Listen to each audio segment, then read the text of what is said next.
तो दोस्तों, जैसा कि आपने थंबनेल में देख ही लिया होगा, आज की वीडियो होने वाली है स्वास्थ्य से रिलेटेड, यानी कि चार धाम यात्रा में जो भी यात्री यात्रा करने वाले हैं उनकी स्वास्थ्य संबंधित होंगी जांच। तो यह जांच किन किन लोगों की होने वाली है और कौन कौन से धाम में होने वाली है, मैं सब बताने वाला हूं आपको इस वीडियो में। तो वीडियो में आगे बढ़ने से पहले जिन्होंने अभी हमारे चैनल को सब्सक्राइब नहीं किया है तो वो जल्दी से चैनल को कर लीजिए सब्सक्राइब, ताकि आने वाली हर वीडियो की नोटिफिकेशन आपको मिले सबसे पहले। तो चलिए दोस्तों, वीडियो करते हैं शुरू। तो दोस्तों, इस बार एक नया अपडेट निकल करके आया है चार धाम यात्रा से जुड़ा हुआ, जो कि स्पेशली है दो धाम के लिए, जो कि केदारनाथ और यमुनोत्री धाम। तो यहाँ पर स्पेशली ट्रैकिंग की जाती है, जिससे आपको दिक्कत होती है, यानी कि आपको पैदल यात्रा करनी पड़ती है। इसके लिए आप जो है फुली फिट है या नहीं है, इसलिए आपको यहाँ पर आने के बाद पहले अपना टेस्ट करवाना पड़ेगा, उसके बाद ही आप यात्रा में आगे जा पाएंगे।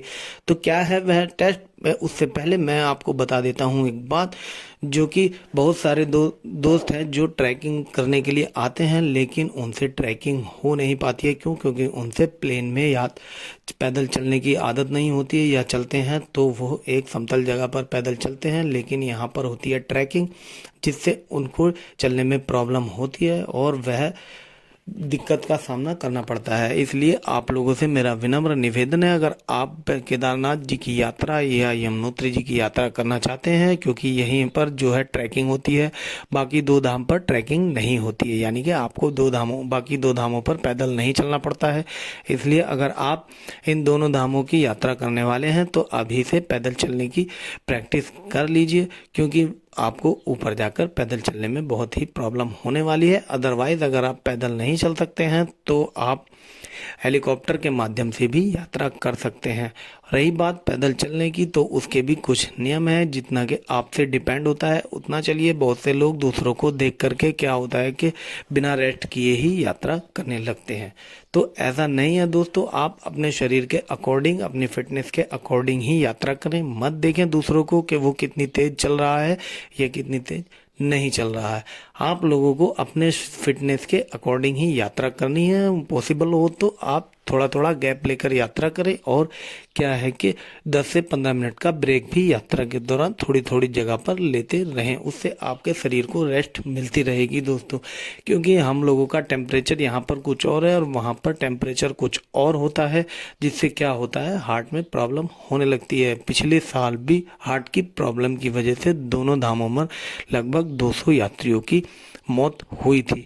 इसलिए इस बार स्पेशली जो बुजुर्ग लोग हैं, 45 से ऊपर के लोग हैं, उन लोगों का हेल्थ चेकअप वहाँ पर सोनप्रयाग में किया जाएगा, और वहाँ पर अगर वे हेल्थ टेस्ट में पास होते हैं तो उन्हें अगले दिन यात्रा के लिए आगे भेजा जाएगा। अदरवाइज उन्हें कुछ दिन का और रेस्ट देने के बाद यात्रा शुरू की जाएगी। इसलिए मैं भी आपसे प्रेफर करूंगा, अगर आप भी बाबा केदारनाथ की यात्रा कर रहे हैं तो आप एक दिन सोनप्रयाग में रुकें, उसके बाद ही आप चढ़ाई करें, जिससे कि आपकी फिटनेस सही रहे। क्योंकि यहाँ का टेम्परेचर और वहाँ के टेम्परेचर में बहुत फ़र्क होता है, जिससे कि आपको प्रॉब्लम ना हो।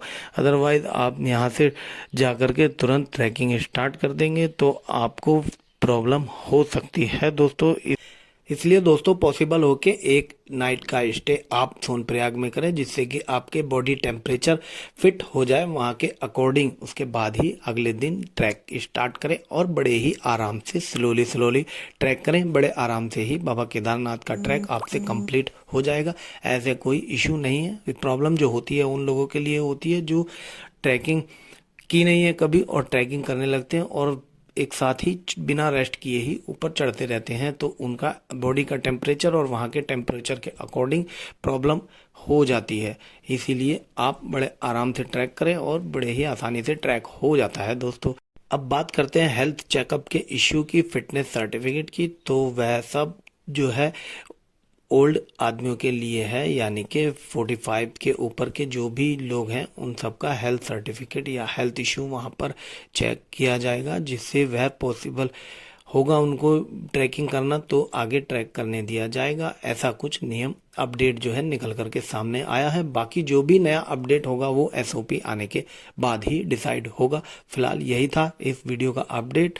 वैसे भी अगर आप यात्रा करना चाहते हैं तो बड़े ही आराम से यात्रा कीजिए, बाबा केदारनाथ आपकी यात्रा सफल करेंगे। तो फिर मिलता हूँ किसी और अपडेट के साथ, तब तक के लिए बाय दोस्तों, जय श्री केदारनाथ।